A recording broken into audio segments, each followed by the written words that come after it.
Alors que des millions de chrétiens dans le monde aujourd'hui fêtent la résurrection de Jésus dans la joie, dans l'espérance, dans la paix, comme nous ce matin, n'oublions pas que d'autres célèbrent la Pâque chrétienne ce matin ou dans cette journée, dans la douleur, la souffrance, la guerre, la crainte du lendemain. En ce matin de Pâques, nous pensons à nos frères et sœurs dans tous ces pays en guerre. Nous pensons à toutes ces populations, à toutes ces personnes qui souffrent. Et nous prions pour que le Christ ressuscité leur vienne en aide. Mais nous le savons, que ce soit la souffrance, la guerre, l'injustice, la précarité, nous savons que rien ne peut et rien ne pourra jamais nous séparer de l'amour de Dieu manifesté en Jésus-Christ, parce que Jésus a vaincu la mort. Le matin de Pâques, Jésus a écrasé la force du malin. La mort, une fois pour toutes, est vaincue, et elle est vaincue pour tous, pour que chacun puisse croire et que chacun puisse recevoir l'assurance de l'éternité. Il est vrai que les 4 évangiles présentent des récits quelque peu différents de cette journée de la Pâque chrétienne, ce qui pourrait surprendre les lecteurs. Mais nous pouvons le constater, aucun d'entre eux ne remet en cause le fait de la résurrection de Jésus, même s'il y a quelques différences dans les récits. Et ce matin, c'est à partir du récit de l'évangile de Jean que nous méditerons et nous laisserons interpeller par la parole de Dieu. Qu'est-ce que le Seigneur veut nous dire ce matin à chacun, nous qui sommes venus ici ce matin? D'après les évangiles, il semble que le matin de Pâques, ce sont quelques femmes qui sont allées au tombeau. L'évangile de Marc nous dit par exemple que les disciples, la majorité des disciples étaient réunis dans le deuil et dans les larmes. Et alors que certains pleuraient, d'autres sont allés au tombeau et c'était les femmes. Ce sont elles aussi, nous dit pratiquement tous les textes, qui vont découvrir un tombeau vide et qui vont aller chercher les disciples, qui vont venir en courant voir ce qui se passe. Et c'est Pierre et Jean qui arrivent, et c'est Jean qui arrive le premier, mais qui n'ose pas entrer dans le sépulcre. Et puis Pierre, lui, rentre dans le sépulcre, il voit, Jésus n'est pas là. Il nous est dit qu'à ce moment-là, seulement Jean va croire. Les autres, on ne sait pas. Mais on sait combien il aura été difficile de croire que Jésus était ressuscité des morts. Et puis, les textes nous disent que, après ce constat, chacun rentre chez soi. C'est étrange, n'est-ce pas? Chacun rentre chez soi. Et pourtant, il y a une personne qui reste là. Et c'est sur cette personne que j'aimerais attirer notre attention ce matin. Tout le monde est parti, mais Marie est seule. Marie reste là, elle espère, on ne sait pas quoi, elle espère peut-être qu'elle va voir le corps de Jésus, elle va voir son corps, même s'il est mort, ce n'est pas important, mais elle est là, elle attend quelque chose. Et c'est dans cet espace de temps qu'elle donne, finalement. Qu'elle donne et qu'elle montre qu'elle veut comprendre quelque chose, qu'elle veut voir quelque chose. C'est là, dans cet espace de temps, que Jésus vient. Jésus vient à elle. Il lui parle tout d'abord, elle ne le reconnaît pas. Les commentateurs sont assez troublés par ce fait que finalement que les disciples ont toujours eu du mal au départ à reconnaître Jésus. Avait-il changé d'apparence? Ou bien est-ce qu'ils n'y voyaient plus très bien? Quoi qu'il en soit, il est certain que Jésus n'avait pas la même apparence, puisque les disciples ont eu beaucoup de mal et ont mis beaucoup de temps à le reconnaître. Et puis donc cet homme qui est devant Marie commence à lui parler, lui poser des questions. Mais pourquoi pleures-tu? Qu'est-ce que tu as?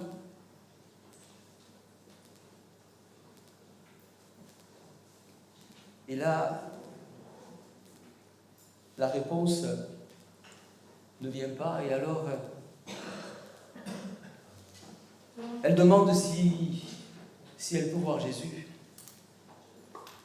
Elle essaie de voir à travers cet homme qui est devant lui s'il ne pourrait pas lui donner quelques indications, quelques indices pour voir Jésus. Et pourtant, c'est Jésus.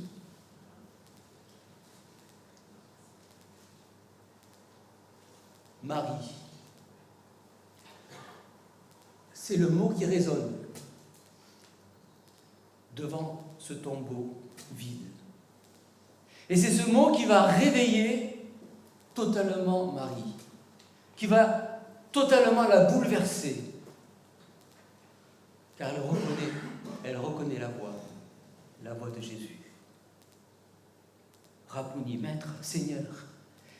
Et là, il semble que tout change pour elle. Et elle souhaite retenir le Seigneur.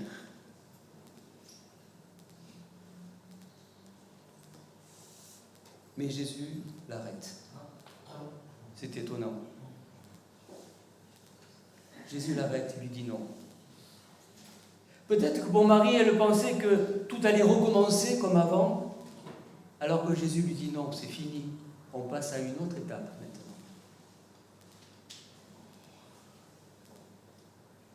Je monte vers mon Père qui est votre Père, vers mon Dieu qui est votre Dieu. Et Jésus l'envoie dire aux disciples ce qu'elle a vu. En ce matin de Pâques, le Seigneur est là, il est vivant. Il vient vers nous, il est proche de celles et ceux qui le cherchent, mais ceux qui le cherchent vraiment. Ceux qui ont vraiment envie de le rencontrer. Ceux-là. À l'image de Marie, oui, ils le rencontreront. Même si au départ ils auront du mal à le reconnaître. Même s'il nous arrive parfois à nous aussi du mal à reconnaître la vie du Christ en nous. Et pourtant, il est là. Que nous dit-il? Je monte vers mon Père qui est votre Père, vers mon Dieu qui est votre Dieu. C'est une parole extraordinaire. C'est une parole pleine d'espérance. En quelques mots, Jésus va intégrer tous ceux qui croient dans une nouvelle dimension de relation avec Dieu. Dieu devient mon Père, notre Père. Dieu devient ce Père aimant, ce Père plein de compassion, ce Père qui est prêt à tout pour ses enfants. Il devient ce Père plein d'amour. Mais à la fois, il est ce Dieu. À la fois, il est ce Dieu qui est tout autre que moi. À la fois, il est ce Dieu que je ne peux pas saisir, que je ne peux pas comprendre entièrement. À la fois, il est ce Dieu devant qui je dois venir m'incliner. Devant qui je dois me courber. Pour l'adorer, le remercier. Le remercier pour ce qu'il a fait. Le remercier pour l'œuvre de la croix qui nous donne le salut. Je monte vers mon Père. C'est aussi l'espérance que le ressuscité aujourd'hui est auprès de Dieu. Et plusieurs textes dans les évangiles et dans les épîtres nous disent et nous rappellent que Jésus est actif aujourd'hui. Il est auprès du Père et il intercède pour nous. C'est-à-dire qu'il prie. Il prie le Père pour toi, pour moi, aujourd'hui encore, en ce moment même. Nous pouvons avoir la certitude que si nous pensons parfois que nul pense à nous, sachez qu'il y en a toujours un qui pense à nous, qui prie pour nous. C'est Jésus. Celui qui arrive à prier en même temps pour des milliards d'êtres humains. Celui qui est plein d'amour et qui ne souhaite qu'une chose, que nous soyons tous sauvés. Que nous ayons tous, durant notre temps sur cette terre, que nous ayons tous fait une rencontre avec lui par la foi, que nous ayons tous reçu la grâce de Dieu et reçu le pardon de nos péchés et l'assurance de la vie éternelle. C'est tout ce qu'il veut. C'est pour cela qu'il prie. Pour que nous soyons sauvés. Il intercède pour nous aussi, pour nos besoins quotidiens, nous dit la parole de Dieu. Il est vivant pour intercéder à notre faveur. Notre Dieu n'est pas mort. Et pour finir, c'est l'apôtre Paul qui, quelque part, veut nous rendre responsables de ce que nous savons, de ce que nous croyons. Puisque vous êtes ressuscités avec Christ. Pour l'apôtre Paul, tout ce que nous venons de dire a une conséquence. Tout ce que nous disons, lorsque nous disons Christ est ressuscité, il est vraiment ressuscité, ça a une conséquence. Ça doit nous mettre en mouvement. Puisque vous êtes ressuscités avec Christ, recherchez ce qui est en haut, là où se trouve Christ.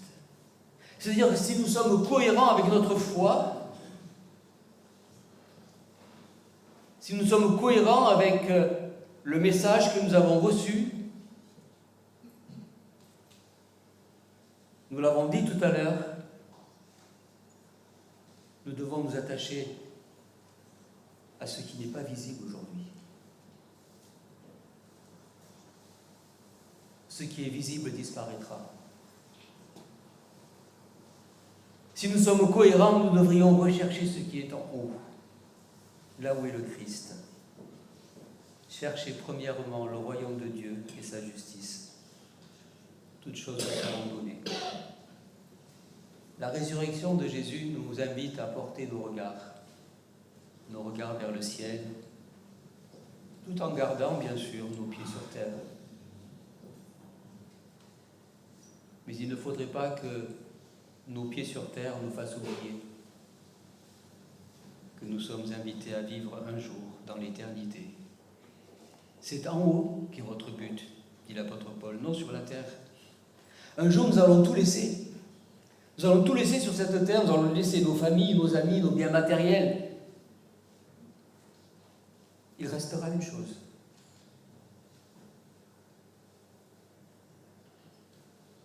L'histoire de notre vie, que rien ne peut effacer. L'histoire de notre vie que nous laissons ici, le souvenir que les uns et les autres laisseront, mais aussi ce qui sera dit de notre vie devant lui lorsque nous le verrons, celui qui est ressuscité. C'est tout ce qui restera. Tout le reste disparaîtra. C'est la raison pour laquelle Jésus l'a dit à ses disciples, il nous le dit encore ce matin, amassez-vous des trésors dans le ciel. Ce sont les seules choses qui demeurent. Recherchons les choses d'en haut. Investissons-nous dans l'œuvre de Dieu. Mettons-nous au service de Dieu, au service de ceux qui se perdent. Ce sont les seules choses qui demeureront. Et comme le ressuscité envoie Marie dire aux disciples qu'il est ressuscité des morts, le Seigneur nous envoie à nous aussi. Allez dire à ceux qui pleurent, allez dire à ceux qui peinent, allez dire à ceux qui sont dans la peine que Jésus-Christ est vivant. Il y a quelqu'un qui peut les aider. Ce quelqu'un n'est pas n'importe qui. c'est le Christ, le Fils de Dieu, celui qui a vaincu la mort. En ce premier jour de la semaine, Marie sera la première témoin de la résurrection de Jésus, de cet événement qui a bouleversé l'histoire du monde. Le Christ est ressuscité. Je l'ai vu, il m'a parlé. Est-ce que c'est ce que nous dirons nous aussi? Le Christ est ressuscité. Il m'a parlé. Il me parle aujourd'hui encore. Ce matin, c'est ce que le Christ nous dit. Marie, Pierre, Jean, Joël, et chacun d'entre nous, nous pouvons mettre nos prénoms. Je suis vivant. Je vais auprès de mon Père qui est votre Père, de mon Dieu qui est votre Dieu. Ne craignez rien. Je prie le Père pour vous. Et allez dire à ceux qui pleurent, à ceux qui sont sans espérance, à ceux qui n'espèrent plus rien de la vie, allez leur dire que je suis vivant. Christ est ressuscité. Il est vraiment ressuscité. Amen.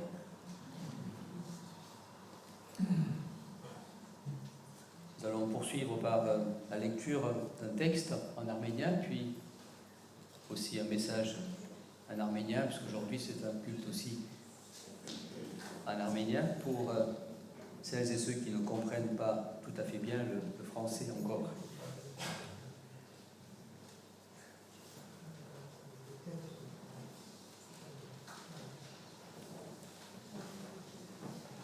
Բայց Մարիամ գերեզմանին դուրսը գայներ էր եւ գուլար ու երգուլար տիպի գերեզմանը ձորեցավ նայելու։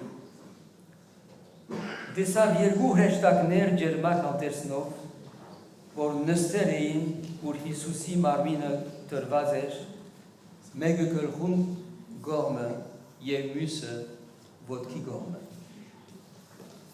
Անոնք իրենսին ով գին Ինչու ուլաս, լսավ անոնց, անորամար, որ իմ դերս կերեզմանեն վերցուցին ու չեմ գիտեր ուր տրին զանիգա։ Երբ ասիգա լսավ, ետին դարձավ ու տեսավ Հիսուսը, որ գայներ էր ու չեր գիտեր թե Հիսուսն է։ Հիսուսը նոր լսավ, ով գին, ինչու ուլաս, ով գպնդրես։ Ինք գարձելով թե անիգա բարդիզբանն է ըսավ անոր դեր եթե դուն վերցուցիր զանիգա ըսե ինձի ուր տրիր զայն որովհետեւ ես զանիգա առնեմ Հիսուս ըսավ անոր Մարիամ անալ դարձավ ու եփայեցրեն անոր ըսավ ռապունի որ վարտաբեդս է Հիսուսը սավանոր ինձի մի տպշիր, բասնձի թեր հորսկով ելած չեմ, հաբա կնա եղբայներուս և ըսի անոնց, ես գելեմ իմ հորսկով ու ծեր հորկով և իմ աստուզույսկով և ծեր աստուզույնկով։ Մարիամ մակտաղենացին կնաց ու աշագերտներուն բատմեց թե ինք դեր դեսավ Եվ թե անիգա այս բաներ իրեն լսավ։ Զատգվա օրը արդուգանուխ կրված է թե գիները կերեզմանը կացին, որ դեսնեն թե ինչ պատայցավ։ Եվ բոլոր ավետարանները գբատմեն մեզի, որ գիները կացին և տեսան, որ կերեզմանը բաց էր և բարավ էր։ Եվ թե ամիջապես կացին և աշակերտներուն բատմեցին, և աշակերտները վազելով եկան Պետրոսը և Հովհաննեսը։ Տեսան Հովհաննեսը հավատաց, Պետրոսը չեն գիտեր, կրզված չէ, և բոլորը գվիրադառնան։ Գարձեց թե վերջացավ չեն գիտեր։ Եվ գերտան եւ Մարգոսի ավետարանը գսեմեզի, որ անոն բոլորը հավաքված էին եւ գուլային սուկի մեջ էին, որովհետեւ իրենց համար Հիսուսը մեռած էր։ Միայն Մարիամ գեցավ։ Եվ ոնք կտեսնենք, թե Մարիամ գնալով հրաշալի հրաշքը պիտի ապրի, որ ցույց կտա մեզի, թե որչափ կարևոր է, որ մենք ժամանակ տանք Աստծո եւ Հիսուսի։ Մարիամ գրնար երթալ իր դունը, ինչպես ուրիշներ, բայց գեցավ։ Եվ հոն է, որ դեր իրեն ուկա, իրեն գերետնա, եւ գարցն է իրեն, ինչու գուլաս։ Մարիամ միլար, հարություն արի, ես ողջ եմ, այսինքն ես մաղվան հաղթեցի։ Մարիամ անգամ ուրախ է, որ գուզե գենալ Հիսուսի հետ, սակայն Հիսուս կսե ոչ։ Հիմա վերջացավ այս հարաբերությունը։ Հիմա ես պիտի երթամ հորոսկով, բայց տուն քնա եւ ըսի աշակերտներուն, որ ես կապրին։ Ես հիմա պիտի երթամ հորոսկով եւ ինչպես ըսի ցեզի, աղեկ է որ երթամ, որբեսի հոգին խրգեմ ցեզի, որբեսի ցեզ ելը լամիշտ։ Այսօր Հիսուսը հարություն արավ։ Այսօր Հիսուսը գմոդենա մեզ եւ գգանչի մեզ մեր անուններով եւ մեզ գիշեցնի գսե որ իր կյանքը դվավ մեզի համար։ Գսե որ խաչին վրա մեր բոլոր մեղքերը կավեց։ Եթե հավատանք իրեն, այն բոլոր մեղքերը ճնճված են, վերջացավ։ Ալ տադաբարդություն չկա։ Սակայն գսե նաև մեզի կացեք եւ ըսեք։ Ըսեք անոնց որոնք ուլան, անոնց որոնք անհույս են, անոնց համար որոնք գդարավին կացեք եւ ըսեք անոնց։ Այս է մեր առաքելությունը եւ բادرանությունը։ Դերդա որ մենք հնազանդենք ոչ միայն մենք հավատանք, հաբա նաև չմոռնանք մեր առաքելությունը եւ չմոռնանք աղոթել, որպեսզի մարդիկ փրկվին։ Քրիստոս հարյա վիմերելոց օրհնյալ